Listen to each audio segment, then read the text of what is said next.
The rain poured down in heavy sheets, blurring the flashing red and blue lights that painted the quiet road. Officer Daniel Hayes stepped out of his patrol car, pulling his jacket tight against the cold night air.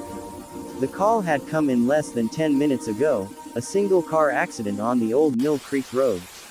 Locals rarely used that route anymore. It was winding, steep, and surrounded by dense forest. As Daniel approached the wreck, the smell of gasoline and wet earth filled the air. The car was crumpled around a tree, steam hissing from the twisted hood.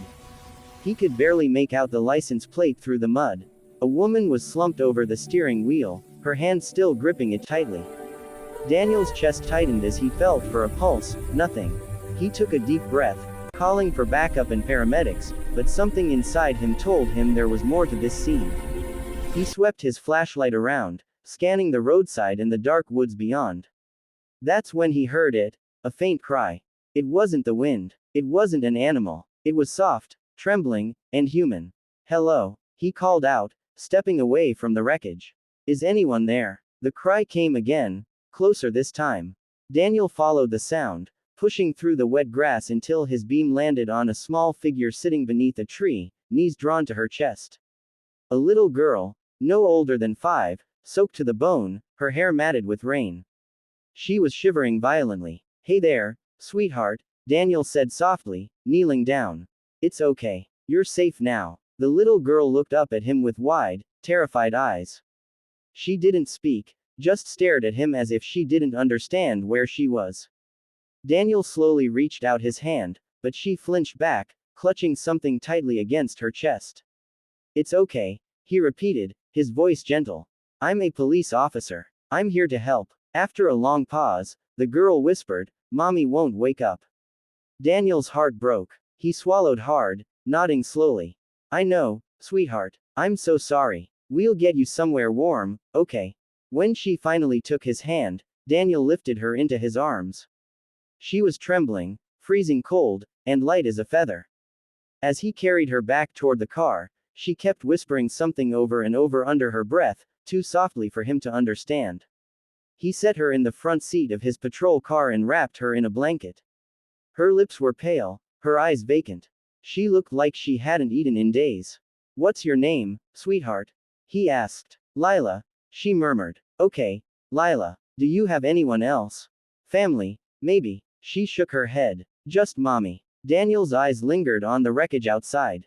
The paramedics had arrived by then, covering the woman's body with a sheet.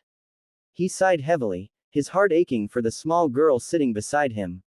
As he turned to comfort her again, he noticed what she had been holding.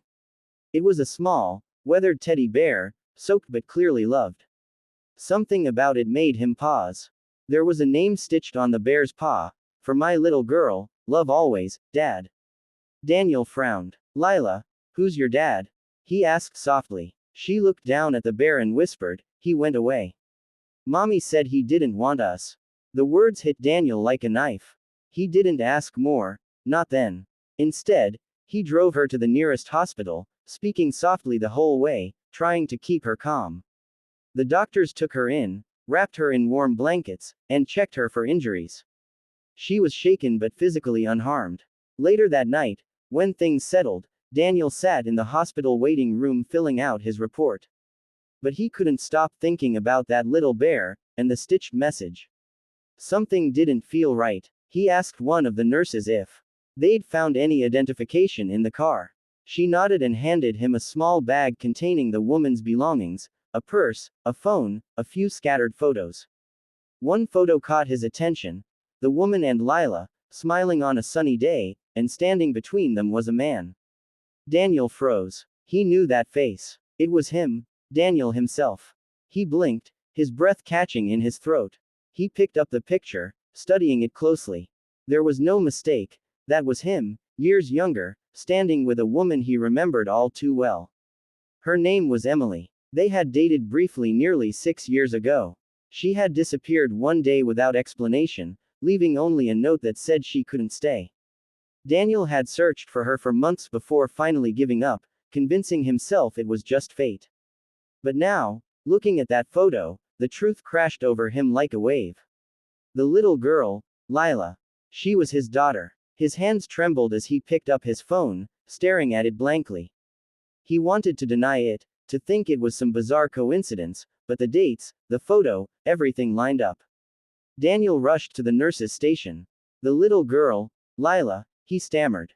Has she said anything else? About her mother or father? The nurse looked at him, surprised by his tone. Not much. She keeps asking for her daddy, though.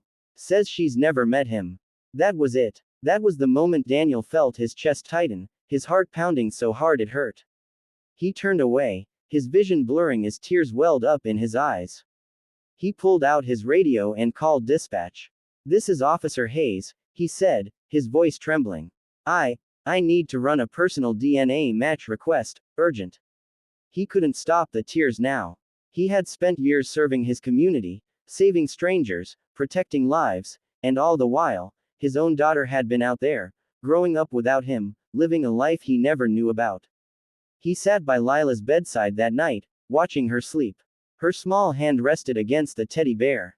She looked peaceful now, as if the chaos of the night had faded into dreams. Daniel brushed a strand of hair from her forehead, and for a moment, he saw Emily's smile in her face. When the DNA results came back, it confirmed what his heart already knew: Lila was his biological daughter.